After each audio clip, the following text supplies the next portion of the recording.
Blog Talk Radio.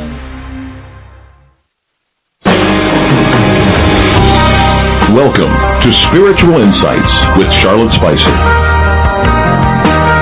Spirituality and Metaphysics Talk Radio, featuring A Course in Miracles, dream interpretation, guided meditation, and the psychic and metaphysics free-for-all. It's your opportunity to consult with a professional psychic medium, discuss past lives, the chakras, and more. We are non-denominational, and there are no limits. Want to change your life? You must first change your mind.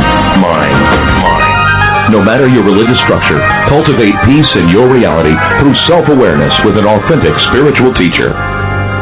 And now, your host, Charlotte Spicer.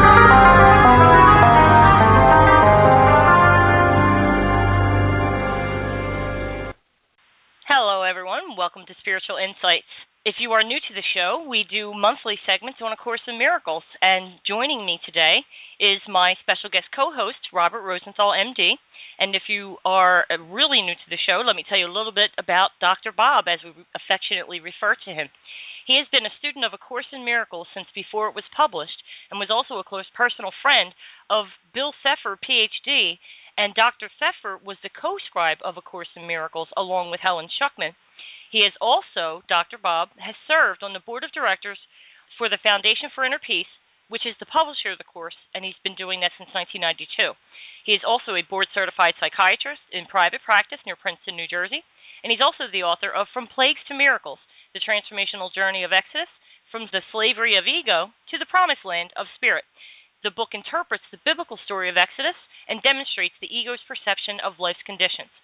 So today what we're going to do is discuss some common questions that people ask about the course, and it can be from any level of study, whether you're brand new to the course or have been studying it for years. If you would like to visit Dr. Bob's website, read excerpts from the book, and see what it's all about, go to FromPlaguesToMiracles.com. You can also interact with him on Facebook. If you missed the announcement that this year we'll be launching a new digital magazine called Spiritual Insights, you can visit the website to learn more about that as well. So join me in welcoming Dr. Bob to the show. How are you, dear brother? I'm good. Am I coming through okay? Yeah, you sound great.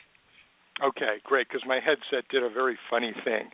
Yeah, I'm good, and I'm looking forward to having, a bit of I guess you'd call it a little bit of a looser show, since we're going to be responding to questions and answers, and we have plenty of questions. Hopefully We'll have a few answers, too. Right.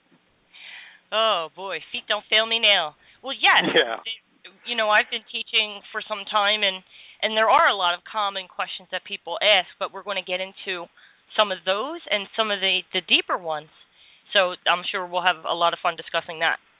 Yeah, and I was thinking probably rather than my usual, 25 to 30-minute, sermonette, maybe we can just start with some very broad questions. I'll talk for, 5 minutes or so, then check in with you, then we can move on to the next one. Okay. If any of our listeners have questions and are forthright enough to call those in, then we can kind of break from our track and go to those questions. Mm-hmm. So this will be a fun, flexible segment. Good. So I was thinking, even though I know some of our listeners are very seasoned students of A Course in Miracles, I know that there are others who come to this through my book and really know very little about A Course in Miracles. So I was thinking the best place to start would be, what is A Course in Miracles in the first place? Is this a religion? Is it a cult? Is it a philosophy? It's certainly been accused of being all of those. And so why don't I begin by weighing in there? Okay, sounds good. So A Course in Miracles is essentially a self-study program. That is to say, it was not intended to be a religion. It was not intended to have anyone preaching from pulpits. It's a series of 3 books, a text, a workbook, and a manual for students. A manual for teachers, all now combined in one. And the idea there is what separates a student and a teacher is simply a matter of time and practice, so that we're all, at least in potential form, both students and teachers, and therefore you really can apply any of those sections to yourself in your own life. A lot of students start out with the text, which can be very heavy-going in the first 100 pages or so, and yet the Manual for Teachers is eminently more readable, and, you might just go there instead. But so it's these 3 books, and the idea is the text presents a philosophy, if you will, a theoretical understanding of who are you, and what is this world you're living in, and who are all the other humans around you, and what is your relationship to God, and how does that determine what your purpose is on planet Earth. So it goes after all the really big questions that I think religions try to answer, but so often leave us, feeling a little bit empty or a little bit frustrated and uncertain. It's absolutely not a cult, no matter what you would see on the Internet. As a psychiatrist, I am very aware of what a cult is. There is no charismatic figure at the head of A Course in Miracles. In fact, the 2 scribes who brought it through, Helen Schuckman, who was the channel, who heard this information and then wrote it down, Bill Thetford, who was her sort of partner who started the whole process off, and without whose help she would never have completed it. Helen died in 1981, 5 years after the publication of the first hardbound edition of the Course. Bill died in 1988. They insisted that the Course be published anonymously at first. Their names didn't get out until many, many years later. So this is no cult. It doesn't ask that you make sacrifices. It doesn't ask that you move or change your life. You don't have to join anything. The workbook says you don't even have to believe the lessons as you're doing them. You just have to practice them, and in the course of practicing, you will see that they work. So in that sense, A Course in Miracles is really pretty unique. You can come at it on your own, or, as many people now choose, you can study it in a group format. There are study groups literally all over the planet. And if you are a student of the Course or are thinking of becoming a student and want a study group, the Miracle Distribution Center website actually has a database of all available groups in this country and, as I said, around the world. But you don't have to study it in a group.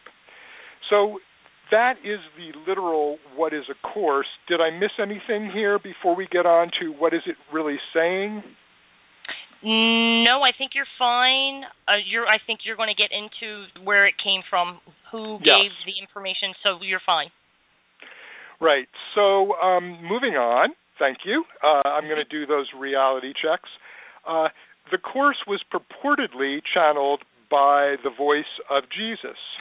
Now, Helen Schuckman, the psychologist who brought it through, was Jewish by birth, raised as an atheist, had a child care person, a live-in maid, who was very Catholic and who helped raise her, and so Catholicism was always very near and dear to her. But the Course is remarkably different from Catholicism or most forms of Christianity that you'll find practiced today. So Helen heard a voice, and when she asked, she said, "He says he's Jesus." Now, much has been made of this, and because especially in the United States, Jesus carries a lot of punch, I think we have to be very careful how we interpret this. Is it the historical Jesus?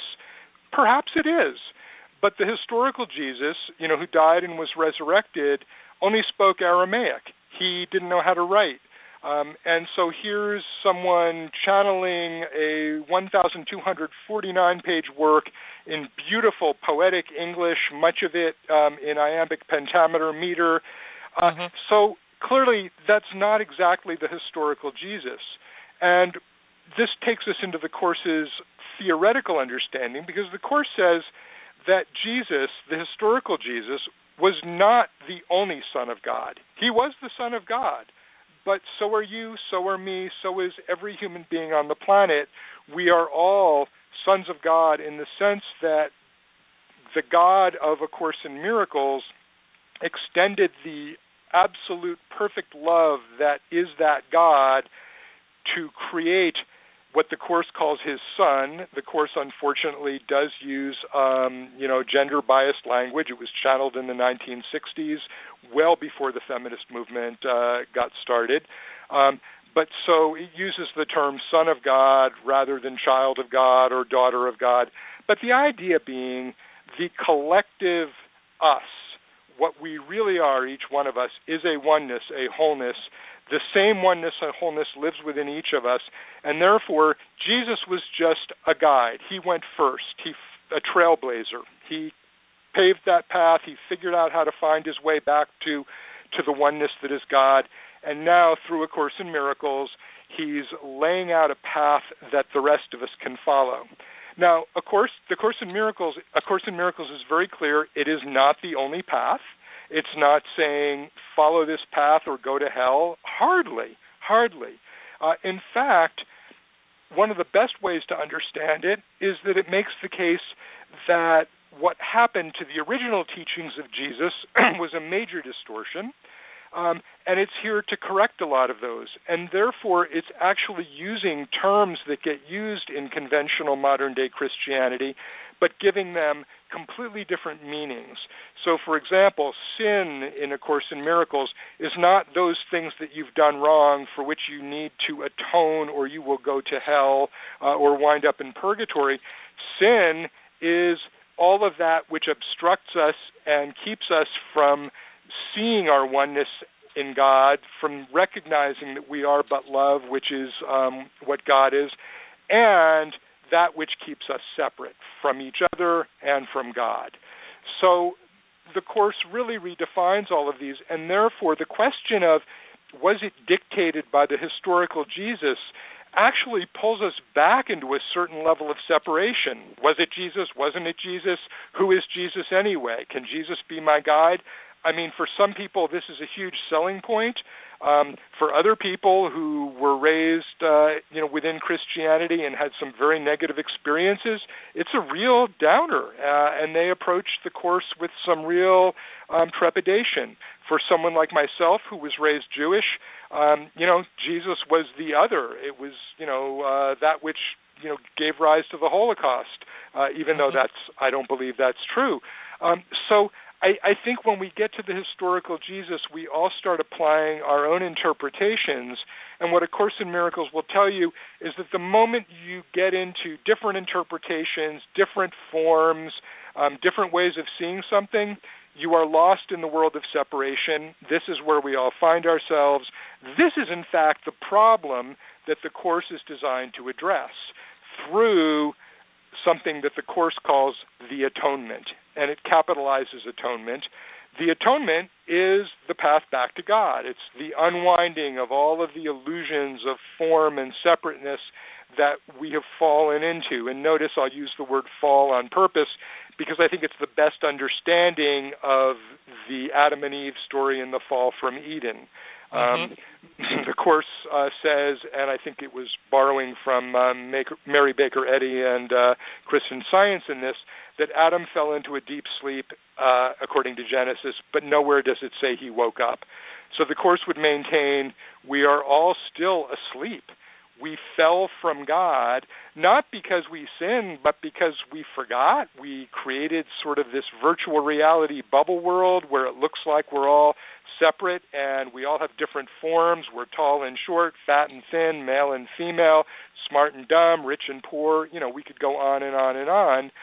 And that all of those obstruct or get in the way of our essential oneness.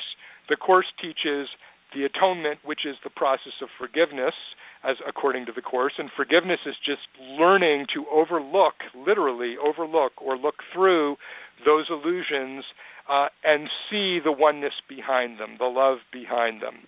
And when we do that, we are fulfilling the atonement.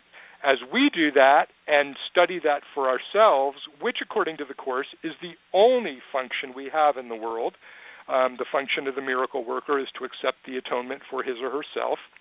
When we do that, a funny thing starts to happen.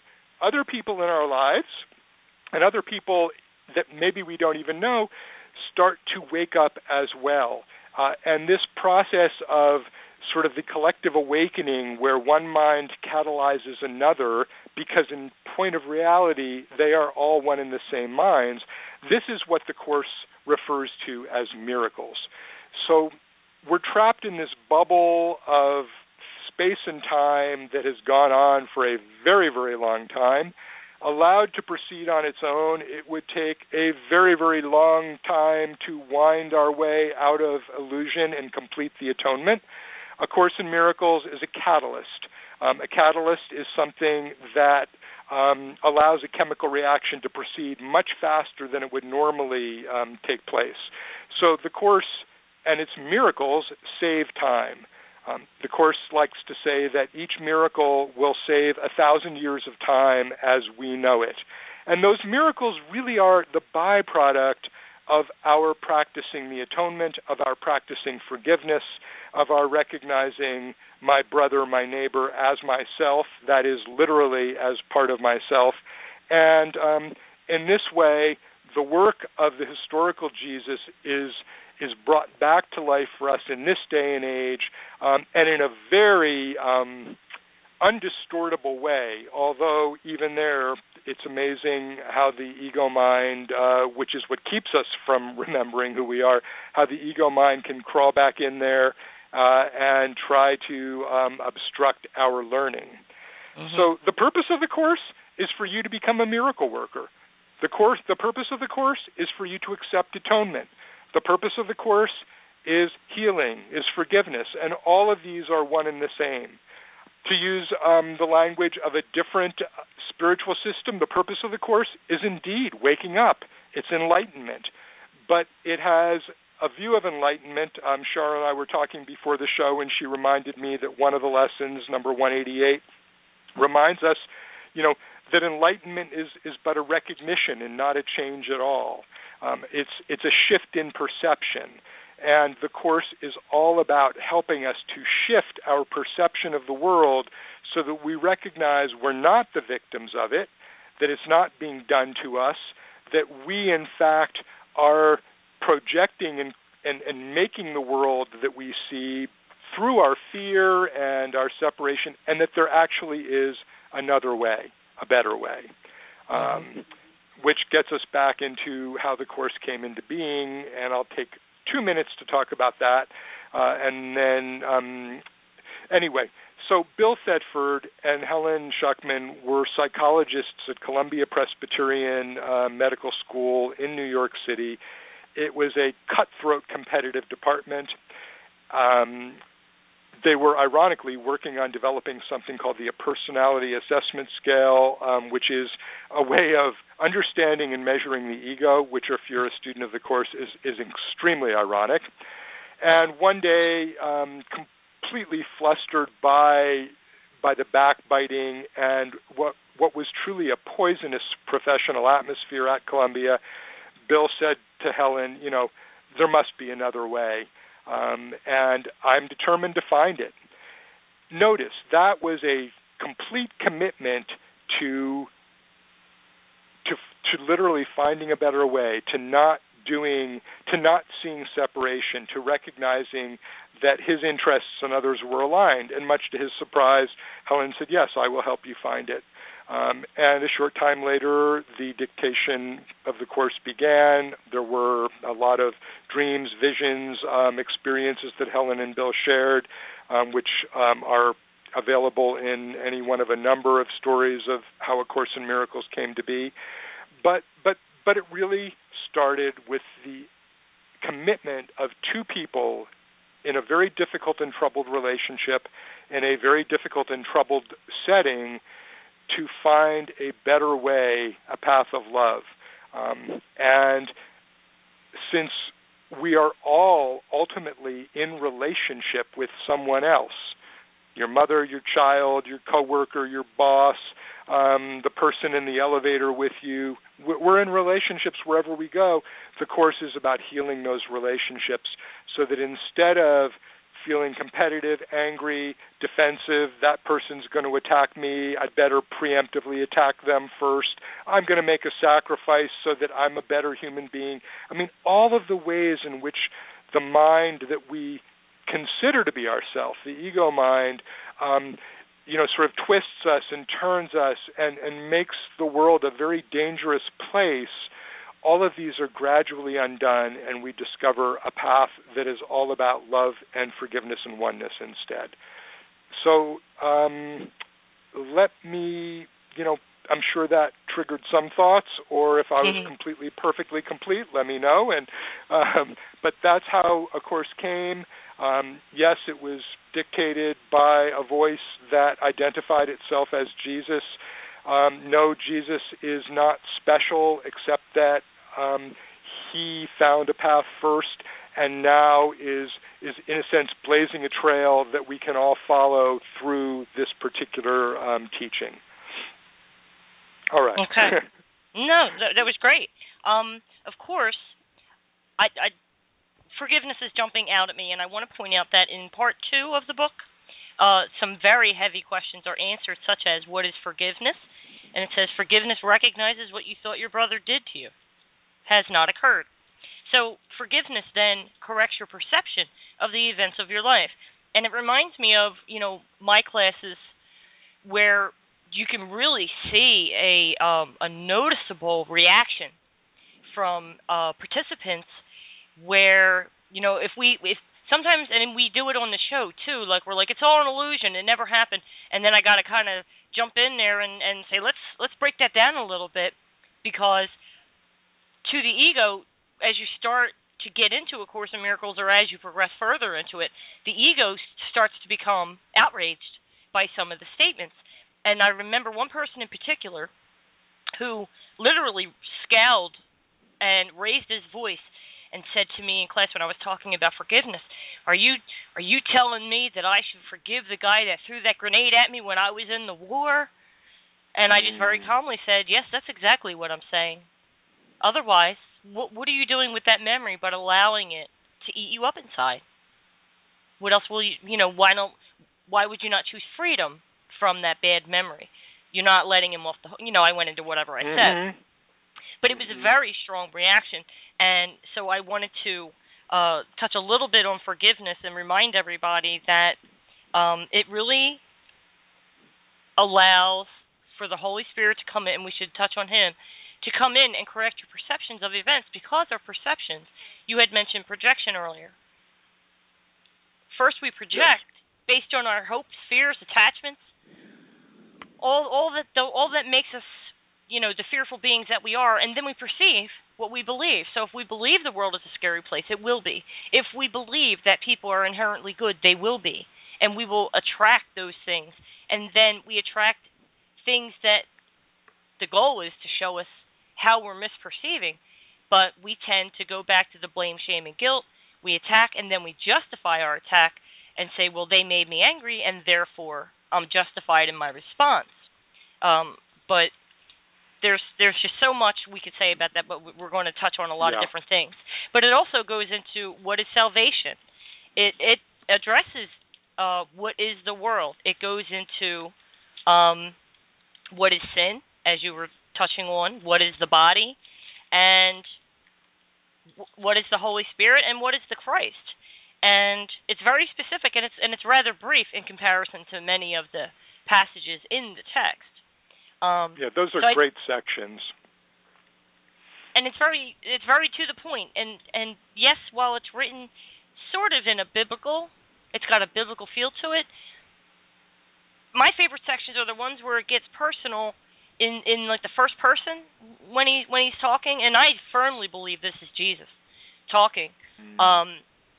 And I'll get to that in a minute, but there are certain sections where he says, well, what I meant in the Bible where it says this, and then he clarifies that. And so he corrects a lot of the misinterpretations that have taken place. When I found the Course, it was 2001. I was 33 years old, and I was a mess. I just was depressed, suicidal, all that, doom and gloom and the inky blue spells. And then this came along just in time, and the difference was I was prepared to accept it, where I think one time before I took a couple glances at the first few pages and said, that's not for me. But that just meant that I really wasn't ready for change. And, like we say, if you want to change your life, you have to change your mind. And then once I got to that point, it came along. And by the time I hit less than 50, a voice appeared, identified itself as Jesus, and said there was work to do. So I'm one of those Jesus talkers. And there were several other people who came to me that validated, like, as I started to think I was crazy. And someone came up to me and said a voice told them to come into where I was working and speak to me. I said, really? And we talked for a little while, and I said, yeah, it's for real, because it was happening to her, and she didn't understand it. And so that was that. Let me turn this back over to you. Yeah. We had wanted to talk about, is there a wrong way to study? Well, yeah, I can segue to that, but you actually brought something up that's really important, and that if I did mention it, I definitely didn't do a good job of accentuating it. And that is to say, when I started out and said the course is a self-study course, what it's really about is helping train you to work with your own inner teacher. Now, you can identify that inner teacher as Jesus. You can identify it as Holy Spirit. You could, as the 12-step programs do, call it, your higher self. Names don't matter, but it makes the point that you, as an ego mind, literally are incapable of solving all of the various problems in your life using your own mind as you conceptualize it. You can't solve the problem at the level at which you live the problem. In my book, From Plagues to Miracles, I liken this to, can a fish figure out how to, get out of water and be on land? Can an earthworm, shrug off the dirt and the soil? No, we have been in this world, this dream of illusion for so long, and if you happen to subscribe to the idea of, reincarnation, maybe we've gone over and over and over again. But even if not, we have been here, we have been trained to think a certain way, and we really need help. And that help has to come not from outside of us, although, it comes from within. So the course is a self-study program that trains you to hear and be attuned to your own inner source of guidance. And the beauty of that, of course, is once you have a sense of a working relationship with Jesus, with Holy Spirit, with the Shekinah, with the Buddha, again, I don't care about the names. Once you have that working relationship, guess what? You will be able to come up with guidance no matter what situation arises in your life. And it's guidance that is always with you. You don't have to, even carry your iPhone with you. I mean, it's already there in your own head. And of course, once you recognize, it's always there, then the bigger question comes up of, well, who am I really if I have this constant, completely reliable and dependable source within me that I can go to at any given time?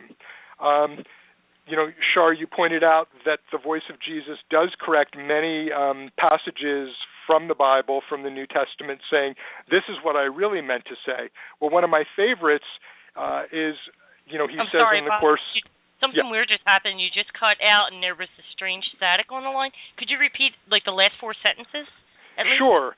You said the voice of Jesus does correct, and that's where you cut off. Okay. So thank you. So you were pointing out that Jesus corrects many of the lines, the verses from the New Testament where he's misquoted or where the meaning got misinterpreted to say, it says this, but here's what I really meant. And one of my absolute favorites is where he says, you have been told that the kingdom of heaven is within you. It would be more accurate to say the kingdom of heaven is you. So as we tune into this higher guidance, our sense of self actually does begin to shift along with our perception of the world and events and other people until eventually we realize that voice within us actually is us. It's the greater us. And when you think about forgiveness and, how do you forgive that guy who threw the grenade into your pit? How do you forgive, the uncle who took you in that back room and raped you? How do you forgive the person who stole your idea and left you penniless and formed a multi-million-dollar company out of it? I mean, we can go on and on. All of these are examples of the worst of the ego world.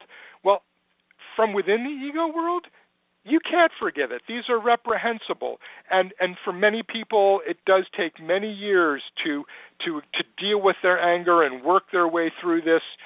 But ultimately, as you were saying, Char, that anger, that rage, only hurts ourselves, and the ultimate source of forgiveness is indeed the recognition that if this is indeed all one big dream, and again, as you practice the Course, this becomes more convincing, believe it or not, then within a dream, all kinds of things happen. If you have a horrible dream where you killed someone, do you wake up and go to the cops? Or do you say, wow, that was a pretty gnarly dream. I'm really glad I'm awake. Same with any other dream, or where anybody did it to you. If you dream that your wife was unfaithful, do you wake up and divorce her? I certainly hope not. It was a dream.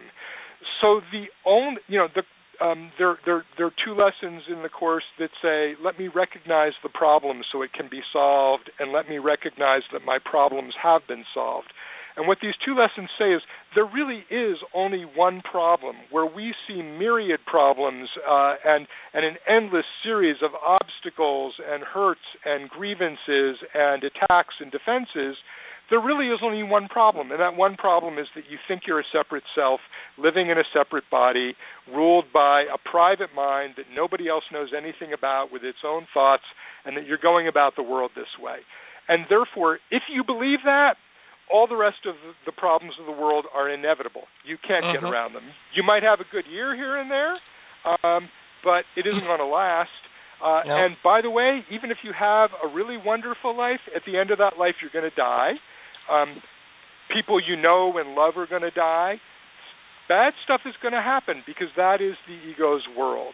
This is akin to the teaching in the life of the Buddha, where, sort of metaphorically, he's raised Siddhartha Gautama, the Buddha, in a palace where there is nothing bad. His mother and his father, the king and queen, are remarkable. It's completely loving.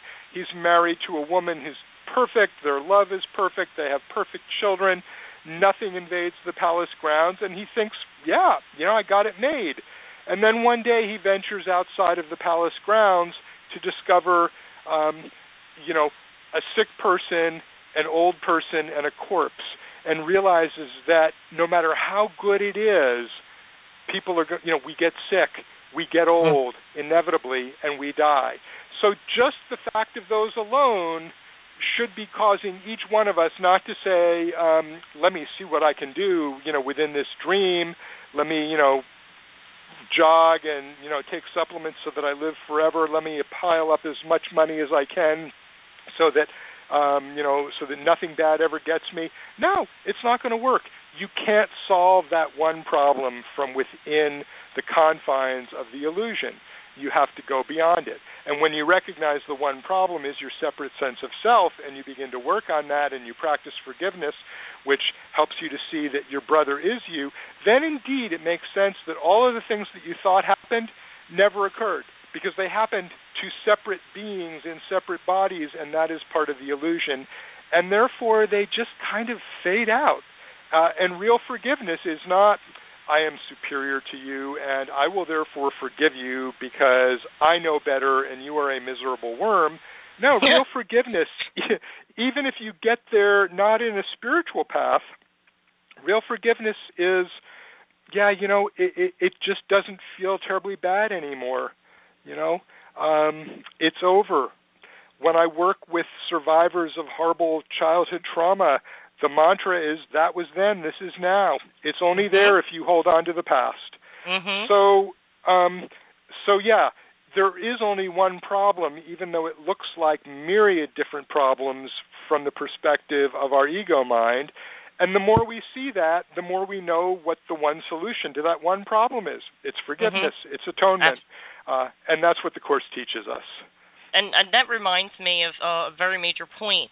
The one thing I couldn't get, I was pretty good at dissecting situations, breaking it down, trying to understand it. I came up with this formula for wisdom in my 20s, and that was the process of observation, analyzation, integration, and then application of what you figured out about your energetic contribution to the situation.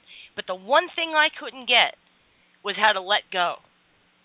And I mean, and at the time, I had a photographic memory, so I remembered everything. And good memories are great, but the bad were just as vivid. So I could remember the date, the time, what I was wearing, all this stuff, and I couldn't let go. And people would always say, why don't you just let it go? But I didn't know the steps to that. But the Course helped me to get to a place of acceptance that, yes, part of my story, it does not define who I am. It merely served as a guidepost to my experience in Earth School to grow in the direction I needed to grow in. And I did, through forgiveness and what the Course teaches, learn to truly accept that no matter the tragedies and traumas of my life, that I deserve to be happy and I can allow myself and give myself permission to be happy, but I have to go through the doorway of forgiveness to get there. Otherwise, it's just self-torture. Make sense? Yes, absolutely. Absolutely. You know, there's a Course lesson, forgiveness is the key to happiness. Pretty, you know, that nails it. And therefore, anything that is not forgiveness, and again, forgiveness is equivalent to the atonement, is equivalent to healing. You know, there, again, in a world of form, we will give many different words to the same process. But anything that is not forgiveness, no matter how good it might feel in the moment, is not going to bring you happiness. I am sure if we went and interviewed Super Bowl winning teams, the members of those teams, they would tell us that, yeah, you know, the celebration that night was incredible, one of the best moments of their life. But then they wake up the next morning, and what then? They have to keep repeating being Super Bowl winners? Well, you know, good luck with that. It can't last. It doesn't last. And therefore, you know, the things of this world, if you define yourself by those, if you're going by those, you know, you're going to find your happiness crashed on the rocks of, you know, life's slings and arrows of outrageous fortune. I mean, I have a personal story that, you know, I share with some sadness, but you know, my father, may he rest in peace, was an extremely accomplished man, probably one of the most, you know, brilliant dermatologists in the country, at both diagnosis and treatment, an amazing collector of art, and, you know, he so wanted all of these things to be what he was remembered for, and he wrote his obituary before he died many times, and he wanted to make sure he got it right, and he hoped that, you know, hundreds of people would come to his funeral, and he happened to die like 2 days before Easter and Passover, and therefore the service had to be rushed to the next morning because the church, that the synagogue that was hosting it was, you know, had services after that. Not only that, in Judaism, you don't grieve, you don't sit Shiva during Passover because it's a celebration of freedom. So all of that is suspended. So, you know, it was kind of like, yeah, all the things that he wanted and cherished and hoped for, you know, it was kind of like it was a small funeral.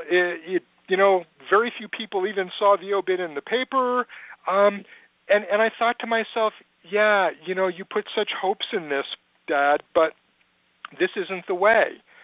In my book, From Plagues to Miracles, I quote the famous Percy Shelley poem Ozymandias, which is about a traveler, you know, going through the desert and coming upon the stumps of these two, you know, legs just standing in the middle of the desert.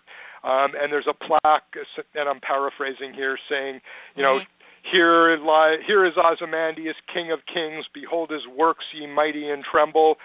And it's sort of the ultimate irony that, yeah, all the works of ego are going to perish. Nothing lasts. Here's this guy who thought he was the king of kings and built statues to himself all over. Now it's just two stumpy legs in the desert, and the winds are blowing by, and who really cares anyway? To me, this is the ultimate indictment of all ego goals. So if this is what you're looking for, go for it, but good luck. I actually do think this is why so many students of A Course in Miracles are older individuals rather than younger. I'm someone who the Course came into my life at 20 years old, and even though I completely recognized that this was truth, capital T, that I was sitting with one of the most holy texts that I could imagine, another part of my mind was, this is outrageous, this is terrible, this is telling me I'm not a person, I'm not a self. Oh my God.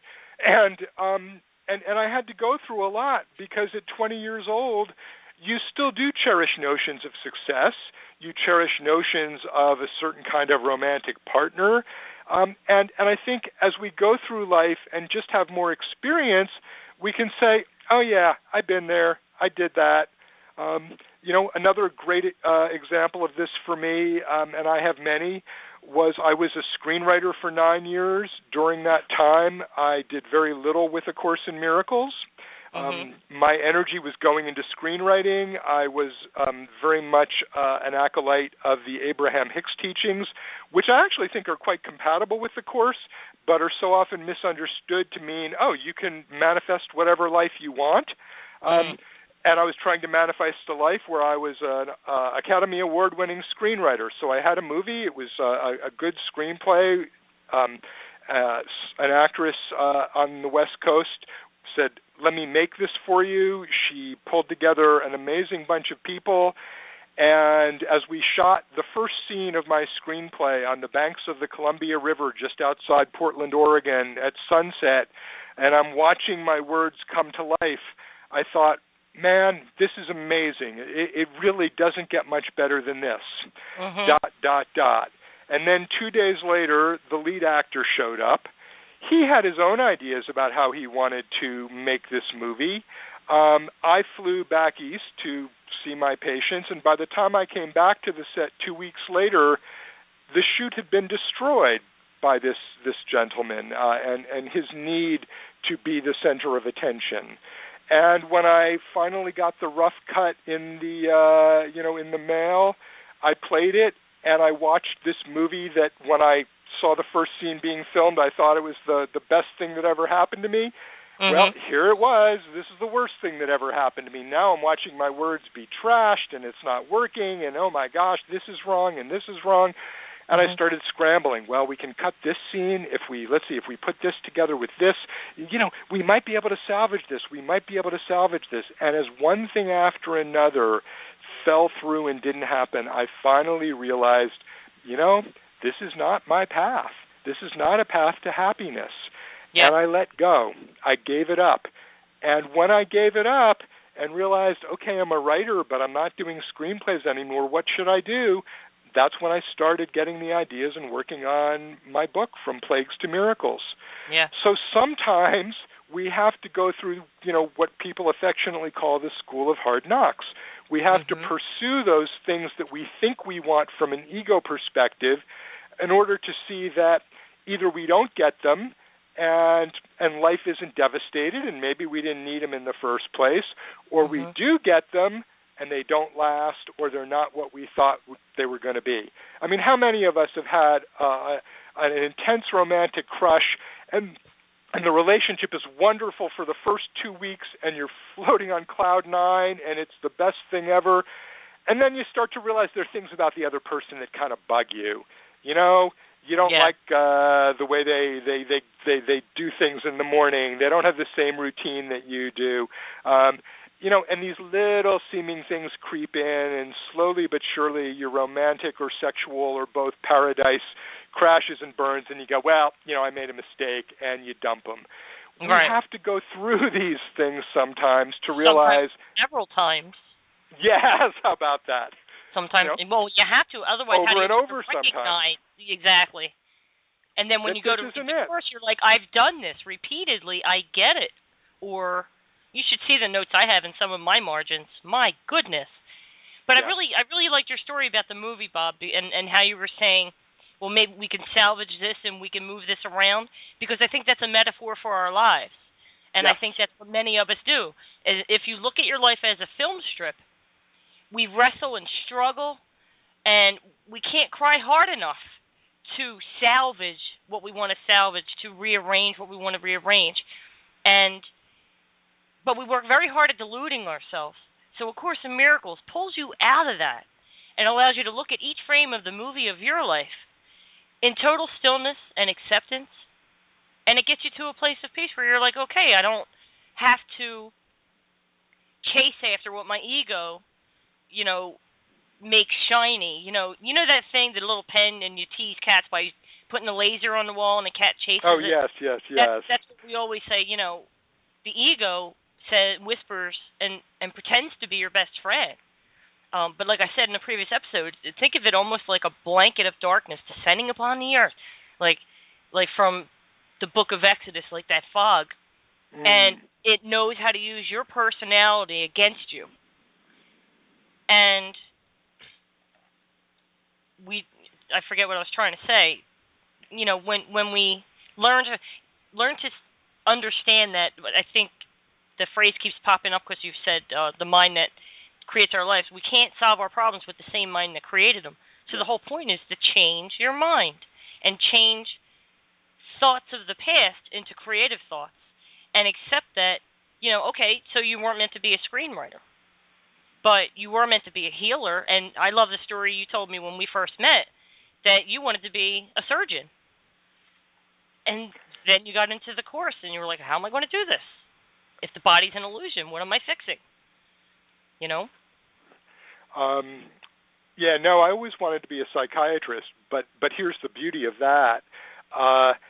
I wanted to fix minds, and at a certain point, actually, it's only fairly recently, in the last few years, that I've come to the conclusion, and mind you, I have been a student of A Course in Miracles. It'll be 40 years this coming December, okay? Wow. And it's only in the last 2 or 3 years that I finally realized the ego is unfixable.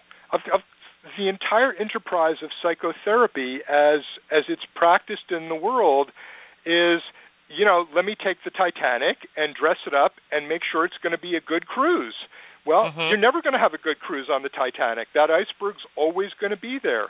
Now, once I let go and realize that, as we said earlier in this show, that my only job is to be a miracle worker, to accept atonement for myself, well, now when I work with people, I'm working within the form of illusion in the ego, but I know that ultimately what's coming through is what will help people and myself, because psychotherapy is about relationship too, to wake up. And maybe that's going to happen in a given session. Maybe that's going to take 10 years. Maybe it's going to take 10 lifetimes. It's not my job to figure it out. It's my job to bring it through. And so the moment I shift and realize that my job is to align with the oneness and the love and bring that through, then all of your abilities, all of my abilities and talents, all of my training, now it can get used by higher power, Holy Spirit, the Buddha mind, again, whatever you want to call it, by Jesus. It can get used to further the atonement. But if I think I can do it myself, that's not going to happen. But so we were talking about this idea that we think we can solve life from within it.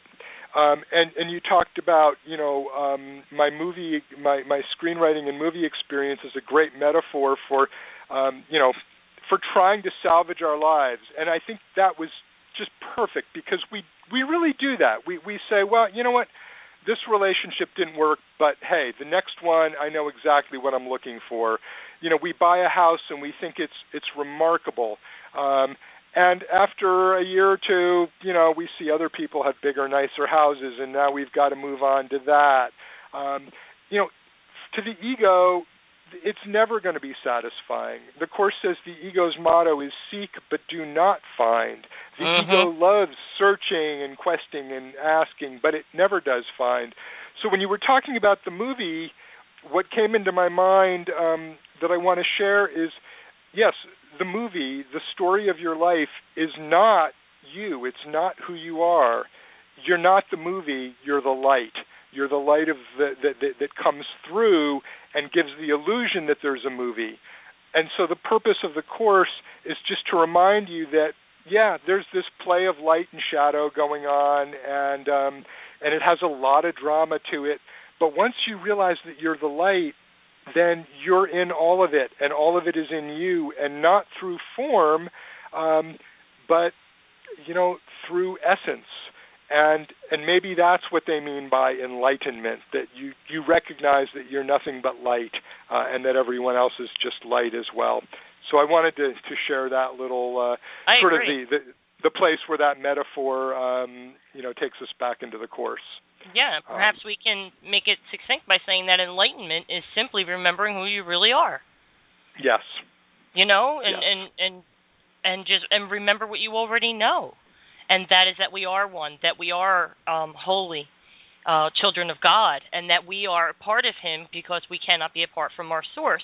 Whether you come into this lifetime like Dr. Schuckman, choosing to be an atheist, choose a way.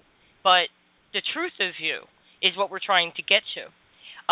Did we already cover some of the problems people had when studying the lessons? Or no, reading we did not. Okay. Let's go there. Okay. Yeah, it's very important. One thing I want to... Go ahead. Why don't... Well, a couple people in my class made statements that I found rather alarming, and it was that, I would ask at the beginning of every class, how are you coming along with the lessons, and had the normal questions like, if I like a particular lesson, can I stay on it? Yes, absolutely. Time doesn't matter. But one person said, she says she's not seeing a difference. I said, well, are you doing the lesson? She says, yes. I said, well, you sit every day and do the lesson? She says, well, yeah, I do it every day. I listen to them from this website as I check my email. And that's not doing the lessons, ladies and gentlemen. All the book requires, all the Course requires, is some of your undivided attention, sometimes throughout the day, sometimes several times a day, sometimes only once. But multitasking is not conducive to absorbing the material, nor is it conducive to getting those lessons. We want them planted in our subconscious mind to replace the fearful beliefs that reside there.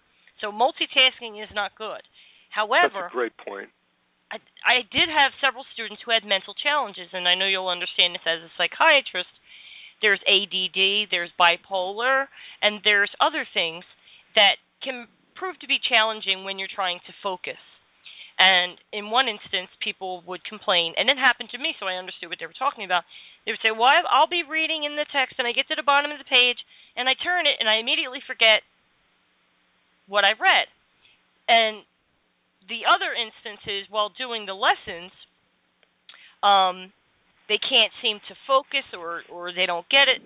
They can't sit still. So my answer to the first scenario is that the ego doesn't want you to have this information, so it's going to fight hard to make it slip from your mental grasp. So I say relax, because stress impedes learning. You're not going to be able to learn unless you're relaxed. So you just want to take a deep breath, you relax, and you reread very slowly what you read. And towards the end of the broadcast, I have a tip for relinquishing the ego that I will happily share with everyone. But with regard to the lessons, if you're having trouble focusing, what I found works is, because the Course teaches that the ego lives in the body, you want to keep the ego busy. I'll give you the technique for relinquishing it. However, if you prefer this method, fine. You want to keep the ego busy by keeping your hands busy. So any repetitive task, such as doing the dishes, the laundry, raking leaves, something you can do mindlessly, like walking, and in some cases when it's extreme, without not paying attention to the road, you can also do this while driving. that light means nothing, that bench means nothing. You can do those types of things. So those are some of the challenges. And also, there's a new app for doing the lessons. Isn't that correct, Dr. Boss? Yeah, we are.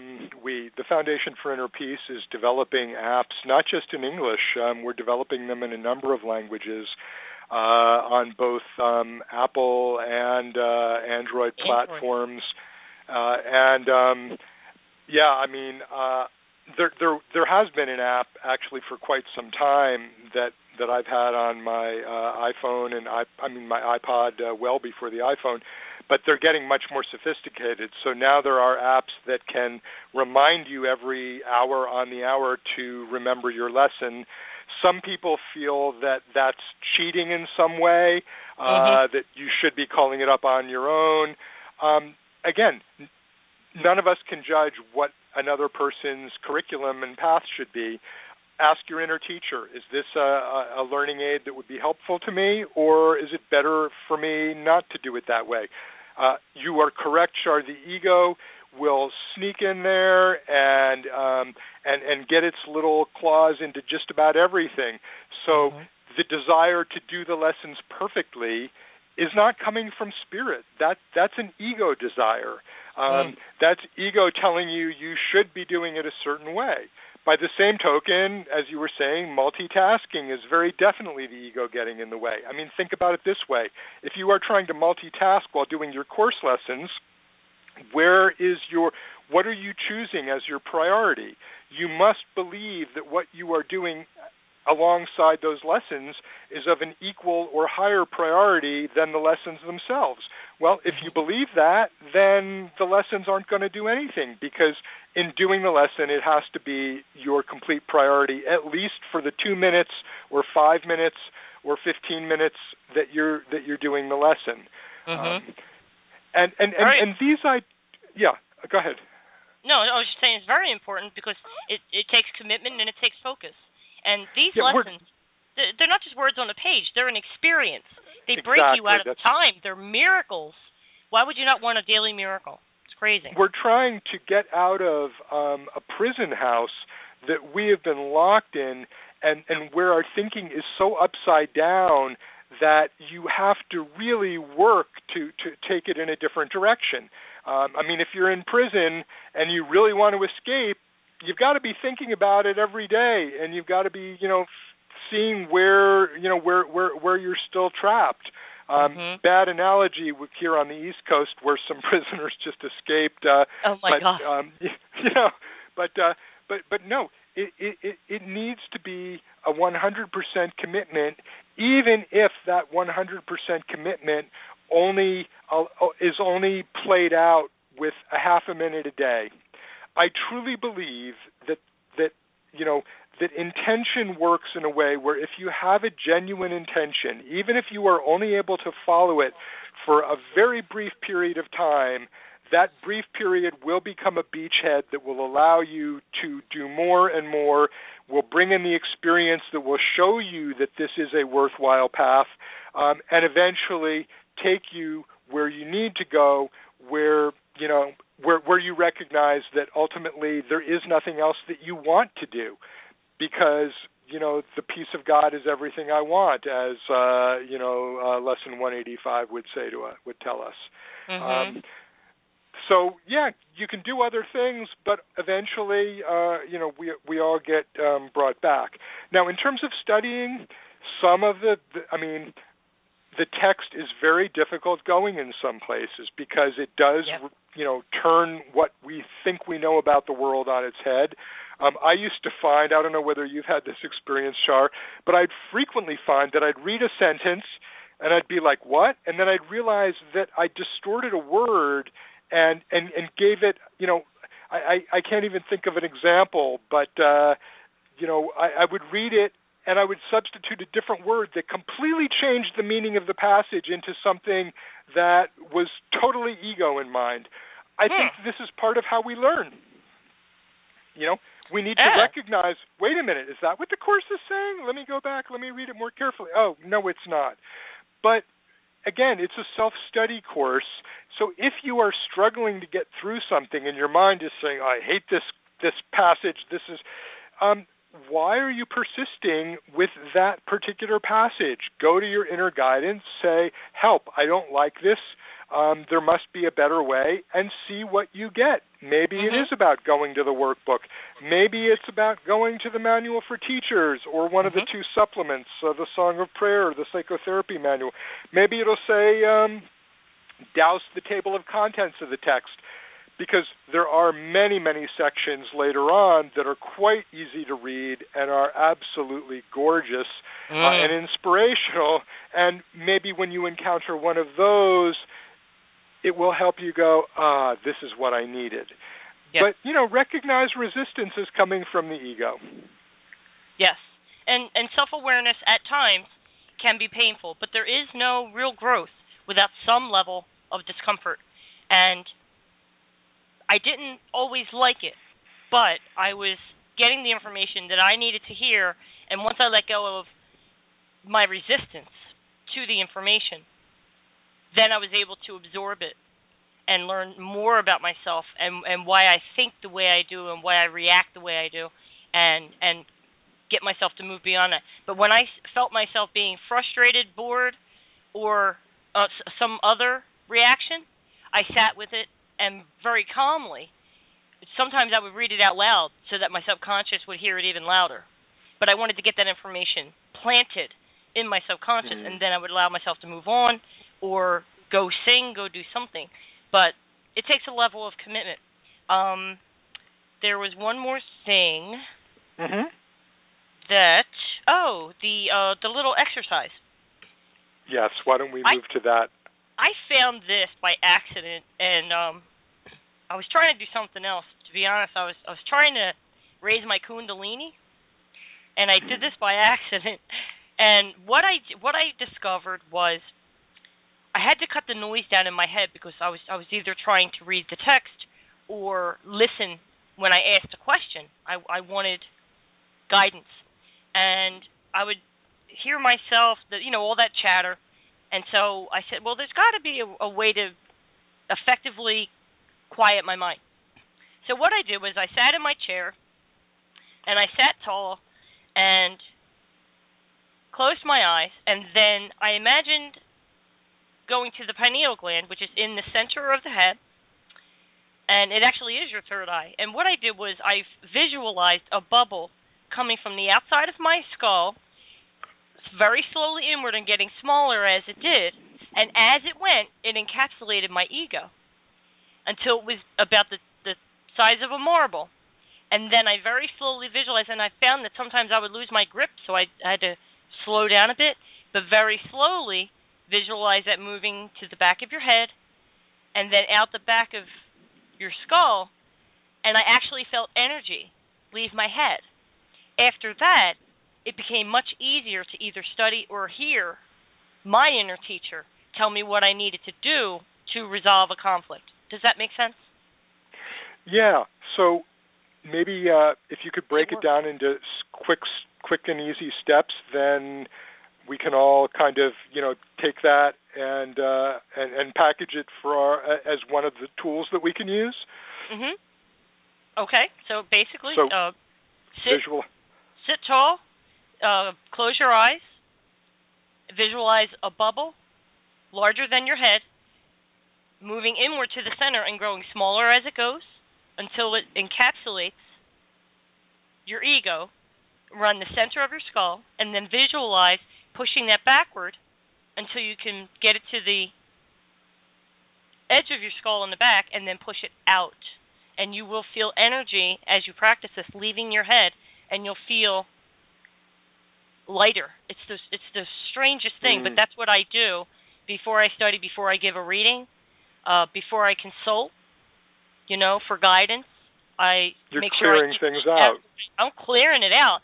But it was funny, as I started doing that, I found that in the summer of 2001, and then one day I did it, and I hear somebody laughing, and it was one of my spirit guides. So what's so funny? They said the way you find things accidentally is just rather amusing and amazing to us. We just think it's really great. So, but they said that's a very effective way to clear your mind out and get that noise and static out so that you can absorb the material or communicate. So that's what I do. I like it. It's basically being your own head shrinker. Exactly. Maybe what I'll do is record it and put it in the magazine as one of the guided experiences I promised. Yeah, it's a good idea. Yeah. Yeah. I was going to ask how the magazine is coming along. I don't know if that's appropriate for this segment because it's going to be archived, but I am very much looking forward to seeing that find its way into our world of form. Me too. It's a lot of work. It's a tremendous undertaking. Yeah. Which I do so happily, but it is there's a lot of major components, and then I can focus on the smaller ones. So I'm working on it. I work on it every day, but it's a daunting task, but I am no stranger to hard work, and it will be coming in the next couple months, I guess. Well, the prayer I selected today is actually one of the lessons that reads for me like a prayer, and it's from Lesson 190. I choose the joy of God instead of pain. So that's I'll read 3 paragraphs from there. Did you want to mention anything else before we sign off, Dr. Bob? Let me think. In terms of upcoming events, in its very early stages, if you are in the greater New York area, we will be doing a kind of a garden party day of A Course in Miracles on August 22nd, which is a Saturday. I will be involved in that. A number of other, local course teachers and course musicians. John Bevan and Dr. Dana Morocco have a knack for rewriting the lyrics to popular songs so they're Course in Miracles songs, and we'll be getting a nice dose of them. So it'll be a nice day if, as I said, you live in the greater New York, central New Jersey area and want to just do kind of a fun, casual day with A Course in Miracles. And I will be, putting that out more as the plans firm up. And how do people sign up for that? Don't know yet. I'm sure I'll have it on my Facebook page. Like I said, we're in kind of the very early stages of putting it together, but I know the date is now firm, and stay tuned. Okay, so and that's from Plagues to Miracles page on Facebook. You can interact with Dr. Bob, send questions. Exactly. I had a lot of fun with this. I like the freestyle. Yeah, I'm thinking maybe we do it again next month. I don't know. We'll see. But I enjoyed this too. Okay. All right. So and we definitely are doing a segment next month, right? Yeah, I think I'm going to be able to work that in. I think it just makes it. So yeah. Okay. Well, the passage as I was studying today, this struck me. And I think it's appropriate as I'm glancing over because of some of the various things we said in this broadcast. And this is what it says. This is, again, from Lesson 190. I choose the joy of God instead of pain. And this is paragraph 6, 7, and 11. My holy brother, think of this a while. The world you see does nothing. It has no effects at all. It merely represents your thoughts. And it will change entirely as you elect to change your mind and choose the joy of God as what you really want. Yourself is radiant in this holy joy, unchanged, unchanging, and unchangeable forever and ever. And would you deny a little corner of your mind its own inheritance and keep it as a hospital for pain, a sickly place where living things must come at last to die? The world may seem to cause you pain, and yet the world, as causeless, has no power to cause. As an effect, it cannot make effects. As an illusion, it is what you wish. Your idle wishes represent its pains. Your strange desires bring it evil dreams. Your thoughts of death envelop it in fear, while in your kind forgiveness does it live. Pain is illusion. Joy, reality. Pain is but sleep. Joy is awakening. Pain is deception. Joy alone is truth. And so again we make the only choice that ever can be made. We choose between illusions and the truth, or pain and joy, or hell and heaven. Let our gratitude unto our teacher fill our hearts, as we are free to choose our joy instead of pain, our holiness in place of sin, the peace of God instead of conflict, and the light of heaven for the darkness of the world. Amen. Amen to that. Yeah. Until next time, ladies and gentlemen, God bless and be at peace.